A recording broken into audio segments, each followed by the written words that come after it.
the introduction video. I thought right away my father and I speak exactly the same way. My dad is from San Francisco, grew up there, was born there.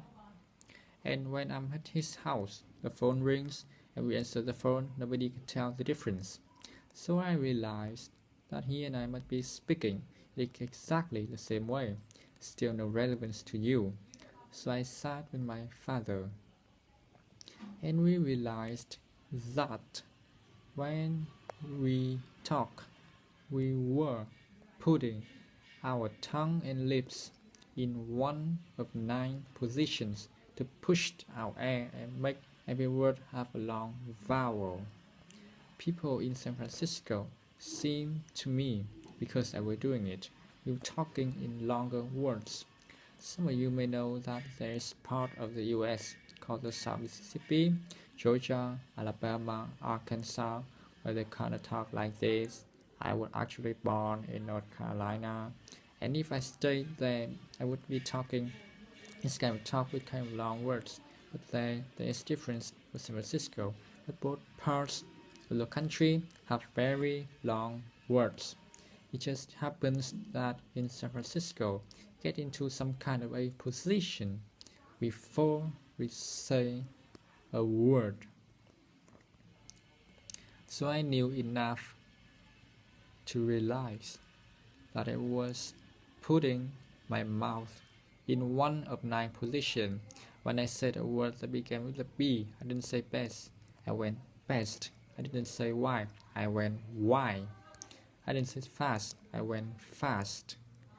That's the way I was saying, that was making my word longer. Again, no connection with you. So I thought, okay, there was 9 different positions. Every word that began with A, E, I, O, U, I go like this. Ask, often. The B, M, N, P, I went like this. Best, mention, patiently. For D, G, N, and T, I'm skipping a few. Let's try the D, G, N, and T. I put my tongue above like my top teeth like this. Dozen, time. Look how long the word is. Time. The F and V, fast, very. The W was why. The TH was that. Not that, but that.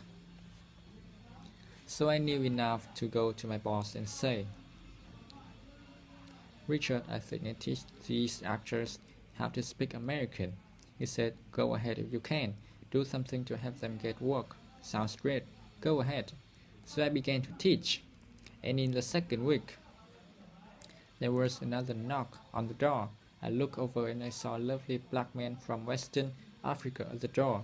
I knew him. I said, yes, Francis. I said, Andy, I want to come to your class. In a very heavy, strong accent.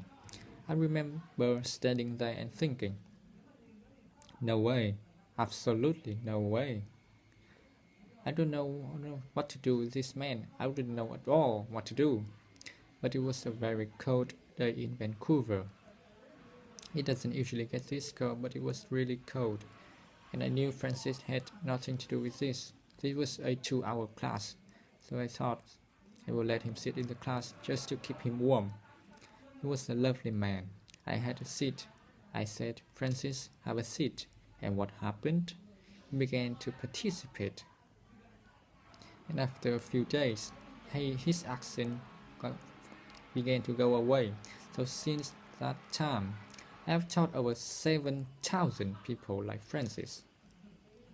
Like actors in Vancouver, I've had wonderful teaching experience with HSBC Bank, teaching the IT people how to speak more clearly so they can communicate with other parts of the world. I had the opportunity to work with Jackie Chan for a very short time on his movie The Forbidden Kingdom.